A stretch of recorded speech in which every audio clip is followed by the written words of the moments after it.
Bonjour à toutes et à tous et merci d'être là. Quel plaisir de vous retrouver pour ce nouveau numéro de 01 Hebdo, l'ActuTech résumé, l'ActuTech de la semaine résumée en 52 minutes avec l'unique, l'inénarrable, le talentueux Jérôme Colombin qui est là. Bonjour camarade. Comme c'est beau, formidable François, merci beaucoup, je te renvoie l'appareil. Nous sommes ravis de vous retrouver. Attention, j'espère qu'il n'est pas trop lourd cet appareil. Pardon. Vous vous rendez compte que ça démarre un peu sur les chapeaux de roue, hein ? C'est vrai. Allez, voici le sommaire. Le sommaire, Et ben voilà. c'est d'abord un tabou qui pourrait bien tomber. François, la publicité pourrait arriver prochainement sur Netflix. Ah incroyable. Bon, oui, en tout cas, ça se murmure. C'est l'une des actus de la semaine. Et puis Jérôme, on découvrira, tiens, une épicerie nouvelle génération bourrée de high-tech qui s'intègre en fait dans des containers. Ça s'appelle Boxy. On recevra l'un des cofondateurs de ce concept. Une montre connectée qui mesure le taux de glucose pour les sportifs, pour les malades du diabète également. C'est une start-up française que nous allons recevoir qui met ça au point. Et puis Jérôme, évidemment, on connaît l'AirTag, cette petite balise signée Apple qui rend bien des services au quotidien. On va s'intéresser cette fois-ci au côté sombre de l'AirTag. Enfin, on terminera avec de quoi occuper les enfants durant un trajet pratique et instructif à l'approche des vacances. Ce sera la chronique de Marion Duchesne. Et bien voilà, vous savez tout. Margot, j'ai dit Marion. T'as dit Marion, mais qu'est-ce qui t'arrive ? Pardon. Enfin, bon, écoutez, merci d'être là. C'est parti pour 01 Hebdo sur 01 TV.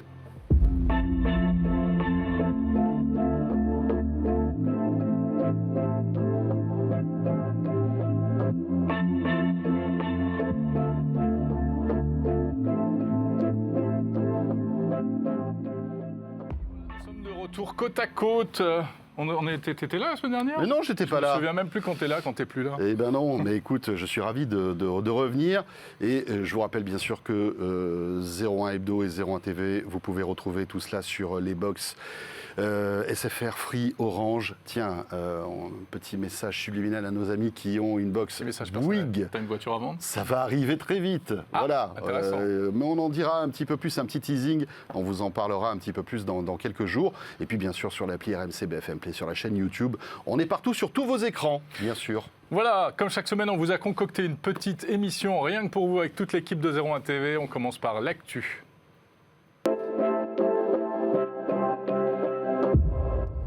Et Jérôme, du rififi chez Netflix. C'est pas joli là, ce qui se passe. Hein. Enfin, peut-être bien un jour du rififi entre Netflix et ses abonnés. Eh oui. Car effectivement, il pourrait se passer des choses. Alors d'abord, un chiffre peut-être. Netflix, leader incontesté de la SVOD depuis longtemps, pionnier aussi de la SVOD. Eh bien voilà, c'est historique. Netflix a perdu des abonnés, moins de 200 000 abonnés au premier trimestre de cette année par rapport au dernier trimestre de l'année 2021. Voilà, ça faisait 10 ans que Netflix n'avait pas accusé en fait cette baisse d'abonnés, parce que c'est vrai que depuis 10 ans, on le sait, la croissance de Netflix est exponentielle et impressionnante. Alors il faut quand même tempérer cette perte d'abonnés, puisque parallèlement, Netflix a fermé son service en Russie, Jérôme. Et oui. Donc forcément, il y a eu des abonnés qui ont disparu et ils rentrent évidemment dans cet exercice comptable. Bien sûr, tu as raison, il y a plusieurs explications. Il y a ça, il y a le fait aussi qu'avec le confinement, il y avait eu un boom de la consommation de Netflix et des abonnements. Et puis peut-être aussi la concurrence qui devient de plus en plus féroce. Tout à fait. Donc, Disney+, bien sûr, Amazon Prime Video, tous ces services montent en qualité et forcément viennent grappiller des parts de marché à Netflix. Il ne faut pas oublier aussi que Netflix a la très mauvaise idée régulièrement d'augmenter ses abonnements. Et alors, l'avantage, c'est que l'immense majorité des abonnés sont pas très contents, mais conservent leur abonnement. Mais il y en a quand même quelques centaines de milliers qui décident, suite à cette augmentation, de partir de Netflix. Et là aussi, on s'en rend compte dans ces résultats. Et les abonnements, les hausses de tarifs, ça pourrait continuer, puisque pour compenser cette baisse d'abonnés qui, d'après les prévisions, pourrait en plus se prolonger. C'est-à-dire qu'on sait déjà que c'est une tendance qui va sans doute se retrouver dans les mois, peut-être les années à venir. Ça va continuer, donc la baisse d'abonnés et Netflix. Alors il faut vite rétablir la barre, et l'une des solutions envisagées, eh bien, ce serait peut-être d'abord de faire la chasse au partage de comptes. Mais oui, qui est un vrai fléau pour Netflix, parce que c'est vrai que quand vous prenez l'abonnement haut de gamme, qui est à 16 ou 17 € maintenant, voire peut-être un petit peu plus, eh bien vous avez la 4K, etc., mais vous avez aussi la la possibilité de partager votre compte. Vous avez plusieurs comptes, jusqu'à 4, je crois. Et ce qui se passe, c'est que, voilà, on file nos comptes à nos amis, à notre famille, et qui ne sont pas forcément tous dans le même foyer. Et c'est ça qui énerve Netflix, parce que finalement, ça dilue en quelque sorte leur nombre d'abonnés réels. Alors, qu'est-ce qu'ils ont trouvé comme idée ? Eh bien, ce serait de faire payer les abonnés supplémentaires, enfin les utilisateurs supplémentaires. Et c'est d'ailleurs testé actuellement, alors dans 3 pays pour l'instant, le Costa Rica, le Pérou et le Chili, 3 € de plus par abonné supplémentaire au-delà d'une offre minime que l'on conclut. Alors juste un mot effectivement, parce que on l'a dit, Netflix perd 200 000 abonnés, mais il faut quand même rappeler que la totalité des abonnés Netflix est 222 millions. Tu as raison. C'est une petite baisse, il faut évidemment remettre ça dans son contexte, c'est une toute petite perte d'abonnés. Netflix reste hyper puissant, investit des dizaines de milliards de dollars chaque année dans la production. Donc voilà, c'est vrai qu'il y a une petite perte d'abonnés, mais elle est vraiment, somme toute, minime par rapport au nombre d'abonnés. Pour l'instant, tu as raison. Ouais, voilà. La bourse n'a pas apprécié, moins 25% de l'action Netflix. Et puis, surtout, autre conséquence, c'est ce qu'on vous disait en titre, dans le sommaire, eh bien oui, peut-être bientôt, en tout cas un jour, de la publicité sur Netflix. Et pourtant, Dieu sait si les dirigeants de Netflix ont toujours botté en touche lorsque les journalistes leur posaient cette question, est-ce qu'il y aura bientôt de la publicité sur Netflix ? Eh bien là, suite à cette dégringolade en bourse, suite à cette perte légère d'abonnés, eh bien, voilà, Netflix reviendrait sur sa décision. Alors, on prend tout ça au conditionnel parce qu'il n'y a aucune information, on va dire, qui a été vérifiée. Alors, c'est quand même une déclaration du vice-président de Netflix qui a laissé la porte ouverte à la publicité. En expliquant que c'était tout à fait envisageable, que ça pourrait peut-être faire son apparition d'ici 2 ans. Donc là, croyez-moi, les gens qui payent pour Netflix et qui en plus vont se taper de la pub seront peut-être pas très heureux. Alors peut-être plusieurs tarifs. Alors peut-être, voilà, c'est ça, parce que rappelons et remettons tout ça dans le contexte. Disney+ a annoncé il y a aussi quelques semaines qu'il allait proposer une offre financé en partie par la publicité.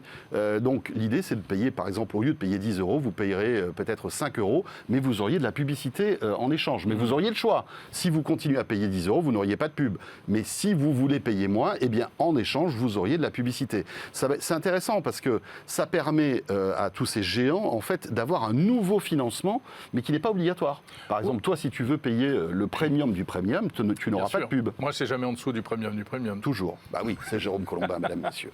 Donc voilà, tout ça est en train de bouger et on se rend compte que la publicité étant une manne financière très importante, tous ces services de SVOD commencent à regarder de ce côté-là. C'est le contraire du chemin parcouru par YouTube. Tout à fait. Qui vient du gratuit financé par la pub et qui va vers le payant. Bref, voilà. Juste un mot encore sur la SVOD, vous l'avez peut-être vu aussi, alors ça n'intéresse que les Américains, mais c'est Apple TV qui a signé pour diffuser les matchs de foot américains.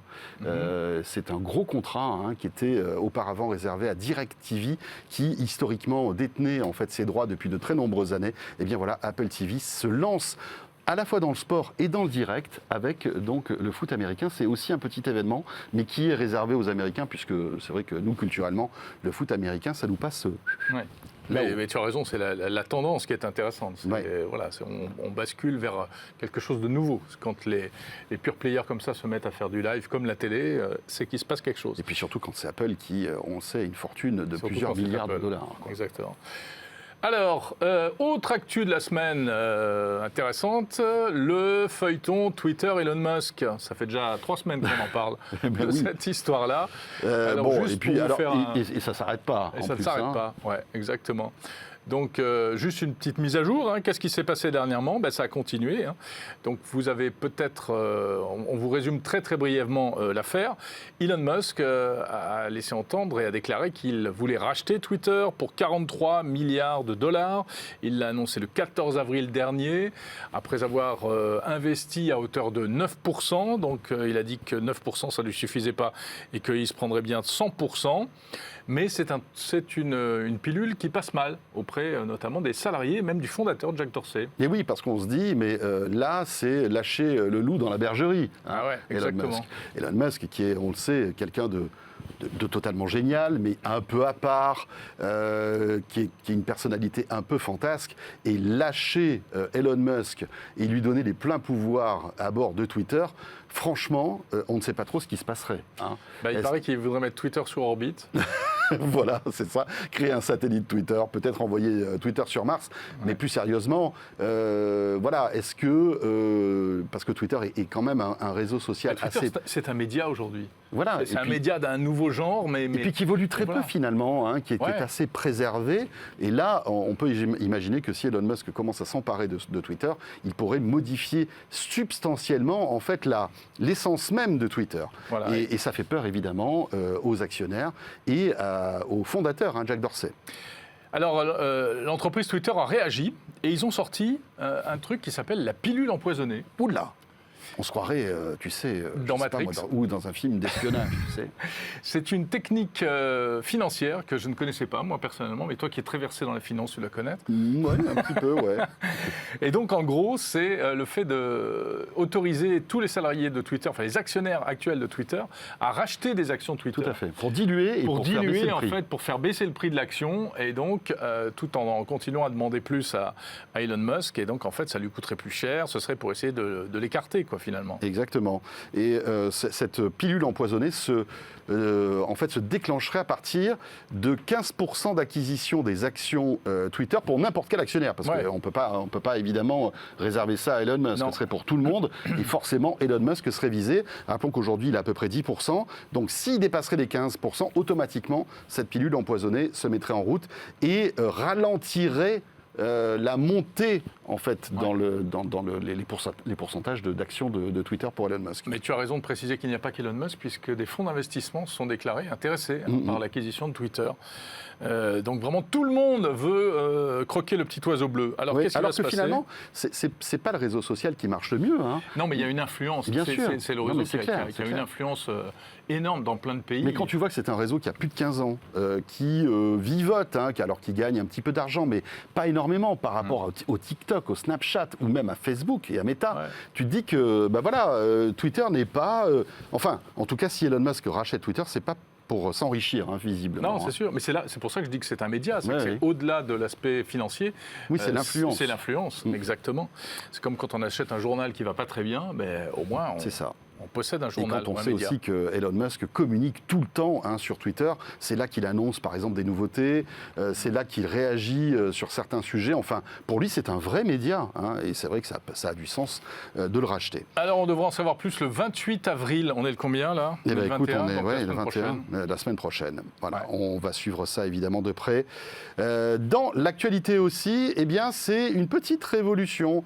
Apple, encore une fois, dans l'étau de la réglementation européenne. Jérôme, on le sait, ils sont attaqués de toutes parts, du côté de l'Apple Store, bien sûr, et d'autres sujets. Hein. Mais là, le nouvel épisode, c'est le chargeur d'iPhone. Et le câble. C'est ça, c'est la prise Lightning d'Apple qui pourrait, on va vraiment mettre ça au conditionnel, qui pourrait disparaître sous la pression de l'Union européenne, puisque effectivement, le 20 avril, donc hier, les parlementaires européens se sont mis d'accord pour faire en sorte que l'USB-C ne soit plus soit le seul connecteur autorisé pour tous les appareils électroniques dans l'Union européenne. C'est déjà le cas. Tu prends tous les smartphones récents sont en USB-C, les ordis sont en USB-C, les enceintes, etc. Enfin voilà, il y a une espèce d'entente générale sur ce standard qui est l'USB-C. Sauf que tu le disais, Apple, avec son iPhone, fait un peu cavalier seul. Ce qui est d'autant plus regrettable que les nouveaux iPads, par exemple, sont en USB-C. Et absolument. Pourquoi Apple garde effectivement ce Lightning ? Alors c'est à mon avis pour des raisons financières, parce que à chaque fois qu'un accessoiriste fabrique un câble avec le port Lightning, il reverse un petit peu d'argent à Apple, puisque vous savez qu'il y a une petite puce qui s'appelle la puce MFI à l'intérieur. Bon, alors évidemment, c'est des considérations bassement financières, et je pense que Apple essaie de tirer au maximum, de garder au maximum ce Lightning, tout en sachant qu'un jour, jour, il sera obligé de passer à l'USB-C. Voilà, alors qu'est-ce qui va se passer? En fait, ça se base sur une directive qui date de l'année dernière, de 2021. Vous savez que c'est très très long, le cheminement législatif au niveau européen. Donc là, Trop long. Et oui, c'est la démocratie, mon pote, ça ouais. met du temps. Et ils viennent de se mettre d'accord. Maintenant, il va falloir discuter et il y aura peut-être un accord final cet été et donc une obligation pour tout le monde, y compris Apple.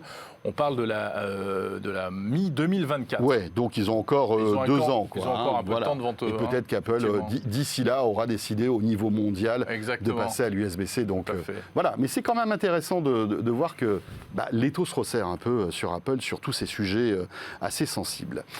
Voilà pour l'actu. Jérôme, on attaque tout de suite avec notre premier invité et on va découvrir une innovation française qui est là pour révolutionner en fait l'épicerie. On va vous mettre en boîte. Oh, joli.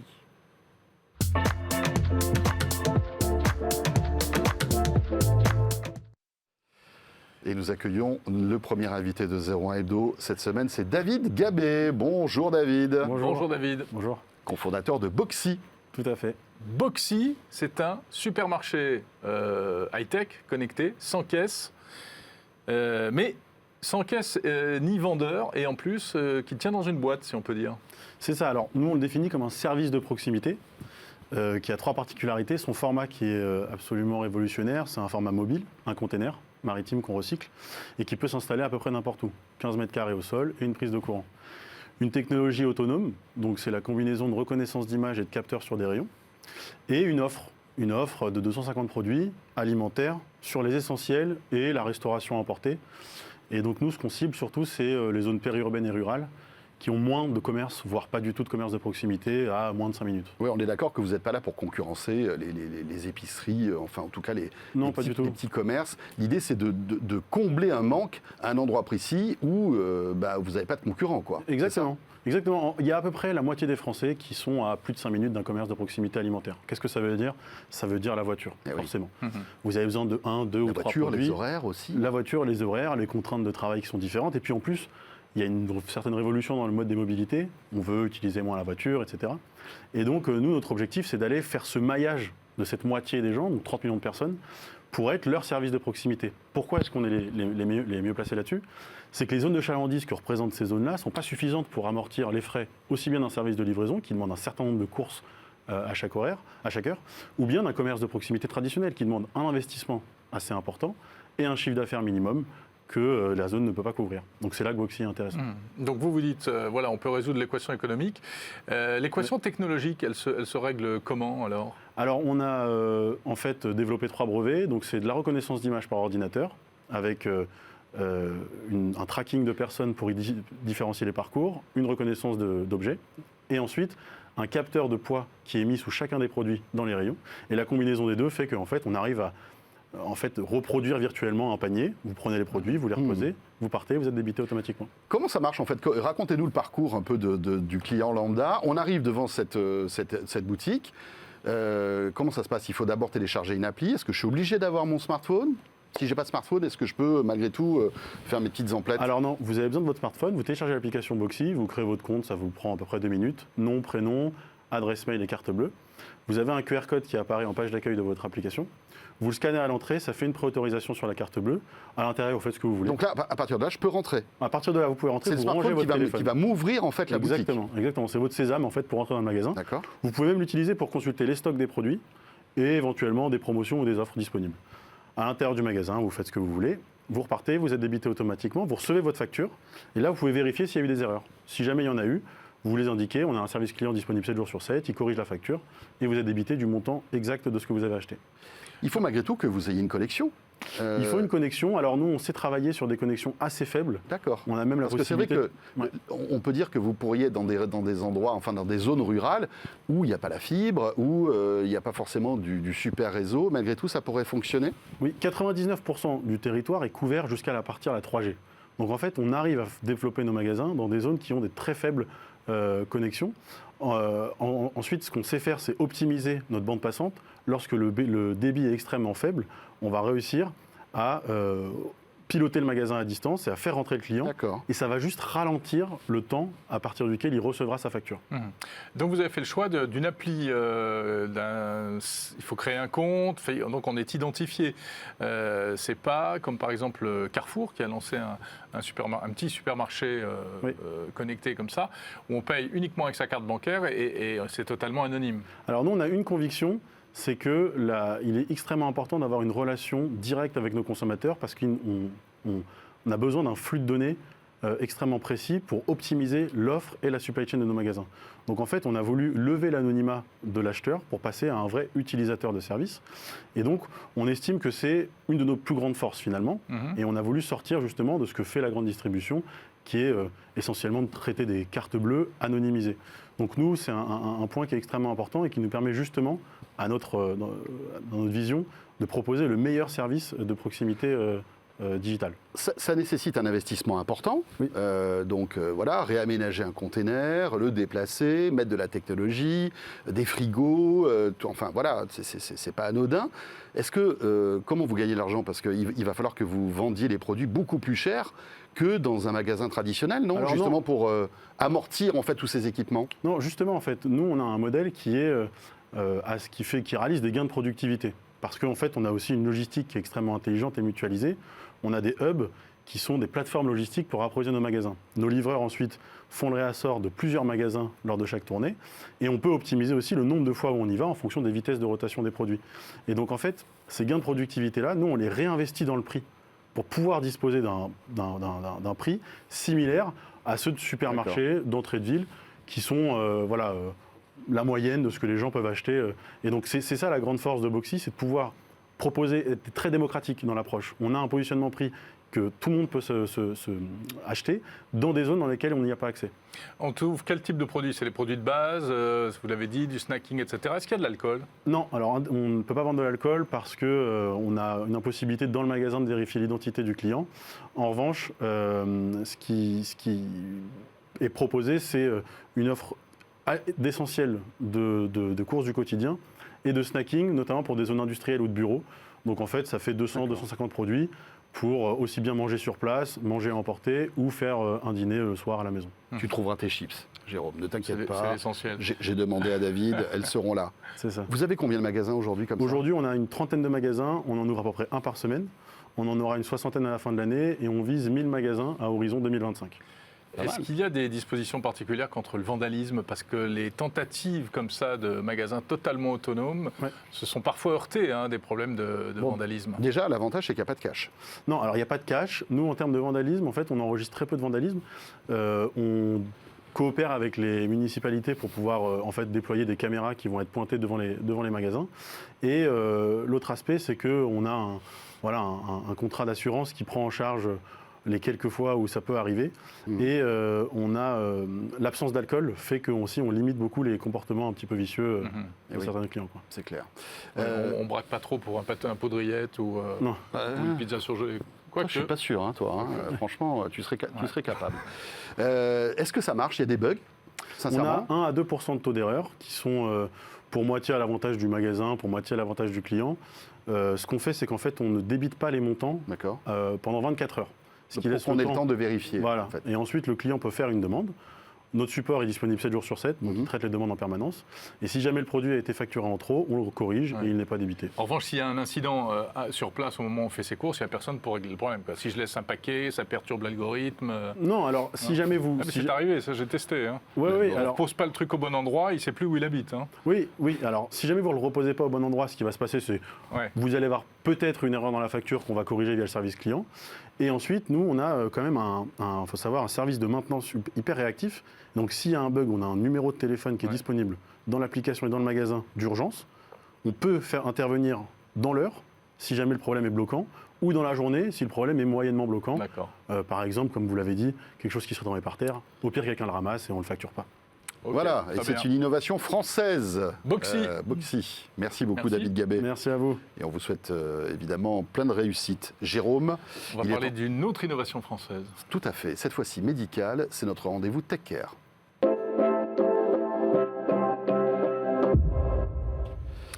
Et nous accueillons notre prochain invité qui représente la société PK Vitality. Min Li, bonjour. Merci d'être avec nous. Bonjour. Vous êtes le fondateur donc de ce bracelet en quelque sorte. Un objet connecté. Voilà, qui facilite la vie des diabétiques. Est-ce que vous pouvez nous présenter déjà comment fonctionne cet objet ? Alors, il y a déjà le diabète, c'est 537 millions de patients diabétiques. En France, c'est à peu près 4 millions. C'est un mort toutes les 5 secondes dû aux complications liées au diabète. C'est considéré comme la pandémie du 21e siècle par l'OMS. Ouais. Donc, on ne parlera plus du Covid bientôt, mais on continuera malheureusement à parler du diabète. Et pour gérer son diabète, les diabétiques doivent mesurer leur taux de sucre dans le sang. Alors, traditionnellement, c'est... je me pique le doigt entre 2 à 10 fois par jour, une petite goutte de sang sur une bandelette. Ouais.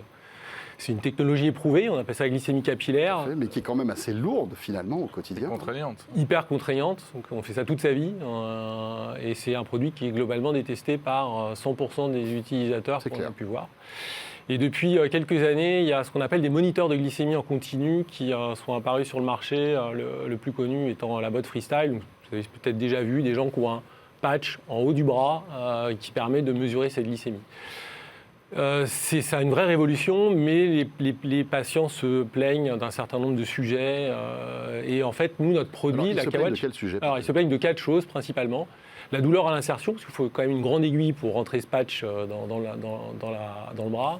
Deuxièmement, un problème d'adhésif, parce que c'est quelque chose qui doit rester une dizaine de jours sur le bras. C'est un adhésif soit qui se colle trop, soit qui ne colle pas assez. Oui, et puis quand on se douche, etc., au bout d'un moment, voilà. Le troisième sujet, c'est que c'est visible. Donc, en fait, on expose à l'extérieur qu'on est patient diabétique. Or, les gens, en fait, ne le veulent pas, surtout les patients diabétiques de type 2. Et quatrième, alors ça dépend qui est le payeur, mais le payeur se plaint que c'est quand même beaucoup plus cher que les solutions où je me pique le doigt. Et donc, nous, on arrive avec une solution qui est composée, en fait, de 2 objets. Une smartwatch que l'on développe, qui est un dispositif médical, qui a les fonction traditionnelle, une smartwatch, l'heure, si j'oublie de dire l'heure. Connecté à son smartphone. Qui peut être connecté à son smartphone, c'est pas obligatoire. C'est pas obligatoire. Parce qu'il y a des personnes qui ne voudraient pas, voilà. Et avec suivi du bien-être, des pas, avec du rythme cardiaque. Et au dos du patch, il y a au dos de la montre, un patch qui vient se loger, en fait, qui est adhésivé à la peau, qui vient et la montre vient se loger par-dessus le patch. On met entre la montre et la peau. Exactement. En fait. Donc en fait, au quotidien, vous allez avoir une montre au poignet, donc on ne voit pas. Donc déjà, le problème de stigmatisation n'est plus là. Pas de problème de douleur, parce qu'en fait, c'est des micro-pointes qui sont à la surface de la peau et donc qui détectent les molécules de glucose qui sont dans la lymphe, donc on ne sent rien. Donc voilà, il n'y a pas de piqûre profonde en fait. Il n'y a pas de piqûre profonde, on ne sent rien du tout. C'est très très surprenant la première fois qu'on le met, on a l'impression qu'on a juste mis un sparadrap sur le poignet. En fait, on ressent rien, il n'y a même pas une petite piqûre Non, parce que ça n'atteint pas les nerfs mécaniques de la douleur. Les nerfs mécaniques de la douleur sont à plus d'1 millimètre. Okay. Donc en fait, c'est comme quand vous... Ça pénètre un peu la peau, mais pas assez pour toucher les nerfs qui... on a les nerfs du toucher, donc c'est quand vous frottez, voilà, on sent ça, mais il n'y a pas les nerfs mécaniques de l'insertion quand vous prenez un couteau et que vous plantez dans le doigt. Pourquoi un patch et pas un dispositif intégré dans la montre ? Parce qu'il y a de la chimie sur les aiguilles. La chimie, ça vit et ça meurt, premièrement. Deuxièmement, c'est des problèmes de stérilisation. Donc, au bout d'un temps, on en change et il faut que systématiquement... Donc, c'est un consommable que l'on change chaque semaine. Donc, Et donc, alors, j'installe le petit patch, j'installe la montre, et à partir de là, qu'est-ce qui va se passer ? Eh bien, vous n'avez plus qu'à regarder votre montre et vérifier votre glycémie à tout moment. En temps réel. En temps réel. Vous avez à tout moment la glycémie des dernières 5 minutes. Si vous oubliez de le faire, parce que ça peut arriver. Bien sûr, oui, on est occupé. On est en réunion, pourtant faire ça, c'est un... Si on sort de sa zone de normalité, ça veut dire on rentre en hypo ou en hyperglycémie, eh bien, on est rappelé par une légère vibration au poignet qui va vous faire regarder. Et là, peut-être qu'il faut soit se resucrer, soit prendre de l'insuline pour essayer d'être le plus plat possible. Être le plus plat possible, c'est ça qui est important parce que c'est ça qui évite les complications. Et c'est quand même les complications que le diabétique veut éviter au quotidien pour aggraver sa... C'est une technologie qui est brevetée, que vous avez mise au point vous-même ou qui vient d'ailleurs ? on a quelques brevets, on en a déposé 36 et on en dépose un toutes les 6 semaines. Parce que c'est révolutionnaire ce système. Alors c'est révolutionnaire. Alors, on vous montre toute la partie qui est jolie. C'est compliqué parce qu'en fait, c'est un mélange de beaucoup de couches techno, d'une montre, la connectivité, le passage entre la montre et le patch et la peau, les aiguilles. Bon, tout ça, il y a eu beaucoup de problèmes. Chaque problème, une solution, un brevet. Et c'est comme ça qu'on avance. Ça coûte combien ? Ça va coûter 200 € la montre, moins de 200 €, et puis le patch, moins de 100 € par mois, avec un remboursement par la sécurité sociale espéré assez rapidement après la sortie produit. Alors vous dites ça va sortir, excuse-moi Jérôme, ça sort quand ? Aujourd'hui, on a prévu de sortir le produit en 2024. Alors où on en est ? On a commencé les essais cliniques il y a quelques mois. Des essais cliniques pour valider le produit dans l'être humain. Et quand ce sera fait, on pourra passer en phase d'industrialisation et d'autres essais cliniques qui sont nécessaires pour obtenir le marquage CE. Et le taux de fiabilité par rapport aux dispositifs traditionnels, c'est quoi ? On a la même fiabilité ? Alors, on a à peu près la même fiabilité, surtout qu'on a beaucoup plus de points que les dispositifs où on se pique le doigt. Oui. C'est-à-dire que là, c'est la régularité en fait. C'est la régularité, on peut voir aussi la tendance qui est quand même très importante. Ce qui est intéressant, c'est qu'on voit que ces fonctions santé très poussées intéressent évidemment les géants de l'électronique, que ce soit Apple et Samsung, etc. Est-ce que vous pensez que dans quelques années, cette fonction qui aujourd'hui n'est pas encore véritablement au point, ça va arriver, déboulera sur des Apple Watch, sur ce type d'appareil ? Alors, il y a à très long terme, tous les grands travaillent pour une intégration avec des solutions non invasives. Parce que vous le dites, ça représente des millions et des millions de clients potentiels, donc ça a un sens. Les Samsung, Huawei, Apple, tous les gros de la planète travaillent pour faire du 100% non invasif. Tout le monde dit par contre dans l'industrie que ça n'arrivera pas avant 10 à 15 ans, c'est très compliqué. D'accord. Donc il y a une fenêtre d'opportunité assez longue pour des produits moins invasifs qu'aujourd'hui, c'est minimalement invasif, et c'est là où nous nous positionnons sur le diabète mais aussi sur d'autres verticaux. Ouais. Et l'autre point, c'est que c'est assez capitalistique pour aller au marché. Alors on a la chance que les valorisations sont relativement élevées dans le secteur, c'est-à-dire que tout acteur qui a un produit qui a soit un marquage CE ou FDA vaut tout de suite plus d'1 milliard en valorisation. Par contre, pour arriver au marché, il faut plutôt au moins une centaine de millions. Là, on va commencer une levée de fonds. On est d'ailleurs sur la plateforme WeSeed à partir de demain, donc en crowdfunding equity. Et bien voilà. Donc, si vous voulez participer à l'aventure, WeSeed. Et vous prévoyez une sortie en 2024 des premiers exemplaires de cette montre. Exactement. Ça, très bien. Passionnant, hein ? Oui, passionnant. Sujet passionnant. PK Vitality. Et c'est une innovation française, un peu comme Boxy tout à l'heure, ça fait plaisir. Merci beaucoup Minli. Merci. Et rappelons que vous êtes le fondateur donc, de ce bracelet PK Vitality. On va parler d'une autre innovation qui a plein de bons côtés mais aussi de très mauvais côtés. On voit ça avec Gilbert Kallenborn.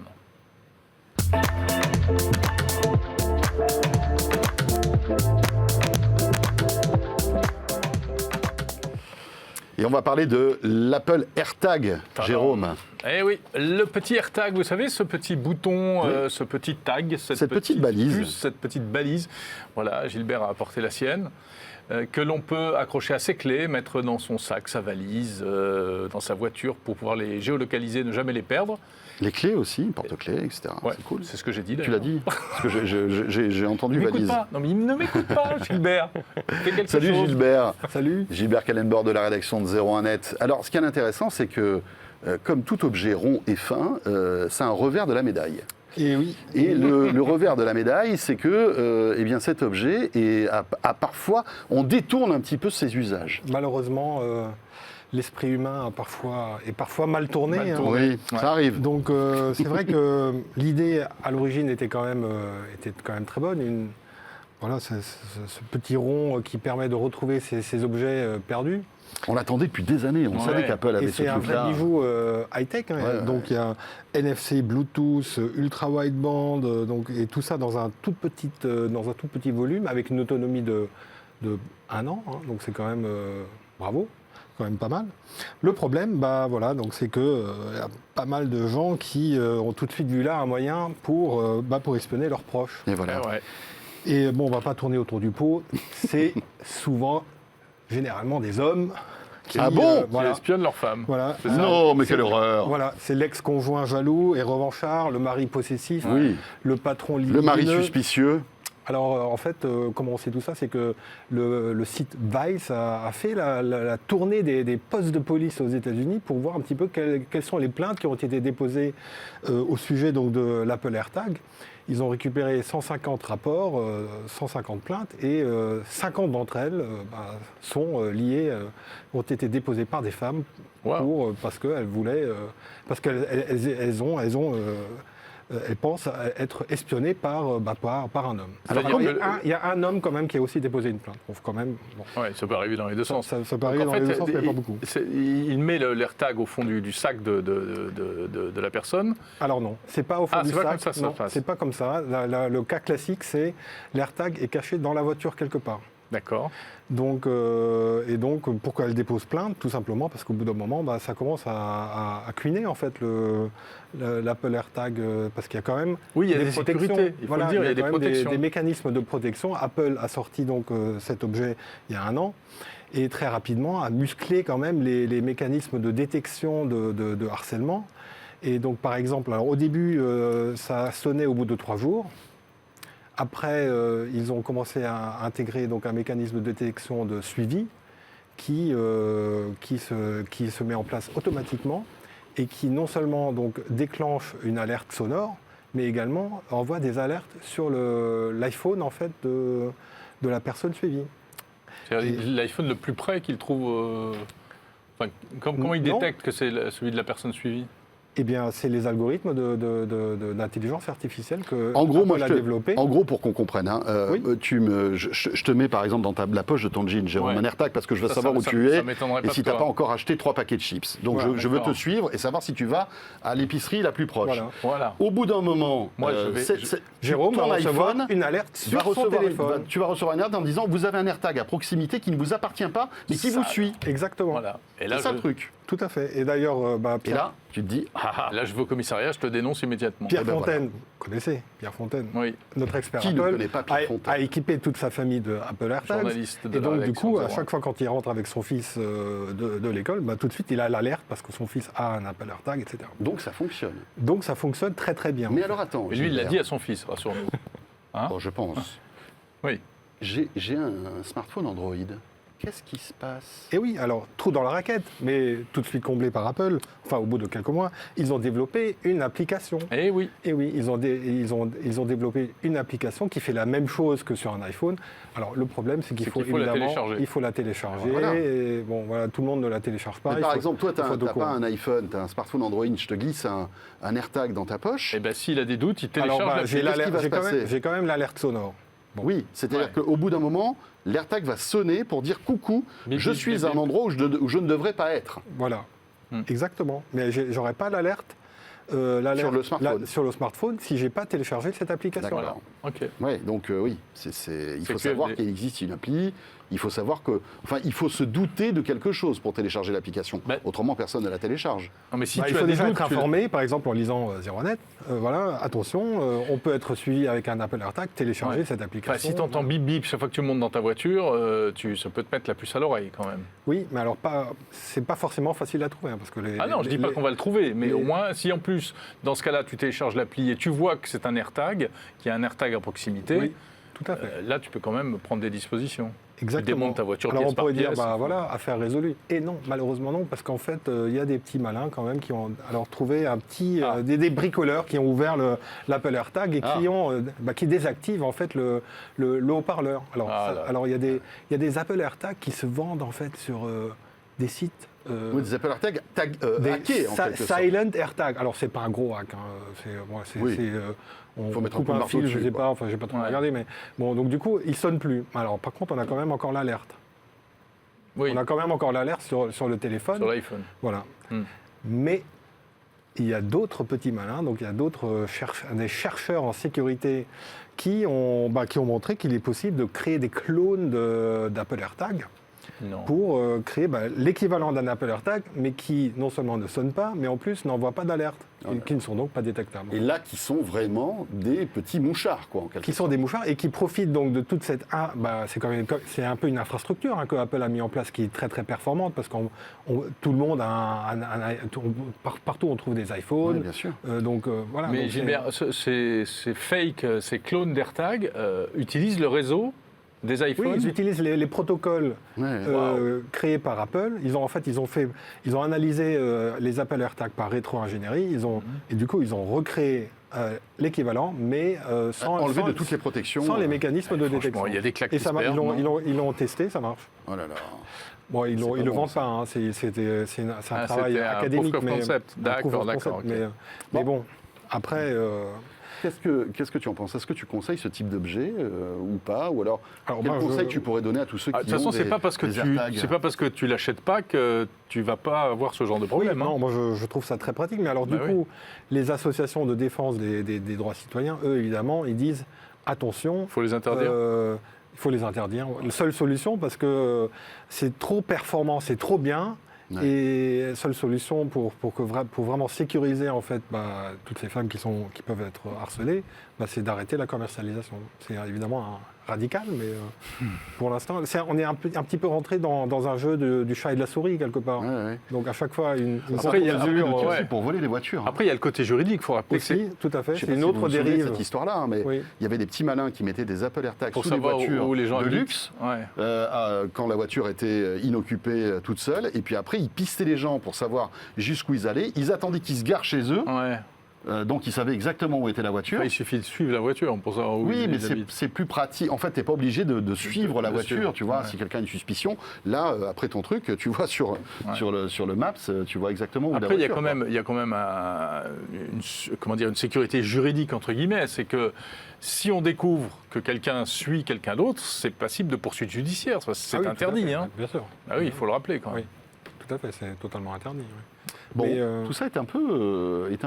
Je pense qu'Apple n'a pas dû imaginer, au moment où ils ont sorti ce produit, en fait, toutes les dérives qu'il pourrait avoir avec ce produit. Non, Parce que malheureusement. c'est sans doute le produit le plus. Comment dirais-je bizarre d'Apple, finalement. Hein, Mais ce truc-là. en fait, ils ont créé un produit tellement bien, Ouais. tellement Ouais. performant, parce que vous ne trouverez aucune balise GPS, par exemple, parce que ça existe depuis longtemps, les balises GPS. Bien Elles ne sûr. sont pas aussi performantes. Non. Elles sont pas, vous n'avez pas une autonomie d'un an. Bien sûr. Sans Sans sans réseau, réseau, oui, sans sans plus réseau. 4G, Voilà, etc. Là, c'est, c'est simplement le maillage des iPhones qu'il y a tout Ouais. autour qui arrive à localiser l'appareil, Voilà, à c'est ça ce qui rend renvoyer l'information. cette petite pastille tellement intéressante pour les gens mal tournés. Eh oui, c'est bien Gilbert dommage. qui était là-dessus, à bien. retrouver sur 01net.com. Passionnant. Merci Gilbert. Merci beaucoup Gilbert d'être passé nous voir. Mais tu sais que, alors juste petite parenthèse perso, moi j'ai un Tu fais bip bip depuis 8 jours. non, j'ai un AirTag accroché à mes clés Oui. à mes clés de maison parce que j'oublie tout le temps Mais mes toi, clés. c'est une nécessité. C'est Tu devrais mettre terrible. des AirTags partout. Hein. Et alors, mais Une quel chaîne plaisir. peut-être. Non, mais quel plaisir à chaque fois de me dire, oh là là, j'ai perdu mes clés. Ah oui, heureusement, j'ai mon AirTag. Et là, vrai. avec mon iPhone, j'arrive à les retrouver. En général, elles sont à la radio quelque Et part. avec un l'ultra étage. wideband, c'est ultra précis en plus. Ouais, ouais, Ah, ouais, ouais. c'est Ultra impressionnant. wideband, ultra précis. Pas mal. Merci beaucoup, Gilbert. On va terminer ce 01 Hebdo avec notre rendez-vous appli. Et c'est avec Margot Duchesne, bien sûr, comme chaque semaine.